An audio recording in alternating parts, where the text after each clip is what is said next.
Сегодня Международный день почерка. Скажите, когда вы последний раз писали от руки? Сегодня. Я староста группы. Приходится каждый день писать. Сегодня писал. Что я там писал? Какой-то мониторинг. Не знаю, ну вот с ребенком, с большим пацаном приехали на Олимпиаду, что-то заставили писать. Заполняли документы. Так, заполняли документы, да. Вчера. Ну, сыну там за домашнее задание сделал. Помогал, точнее. От руки сегодня. Что писали? Документ. Писала на работу.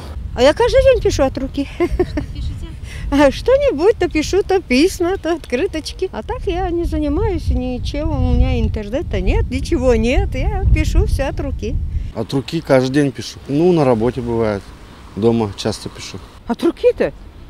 Это что-то заполняла, писала, телефоны. А так-то, конечно, от руки некуда писать. Сегодня Что писали? экзамен. Вчера поздравительную открытку.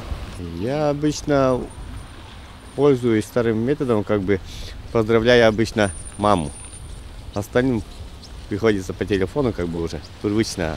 А мама 76 лет, она привыкла получать, ей приятно так получать те же письма, открытки, почтой, что я делаю.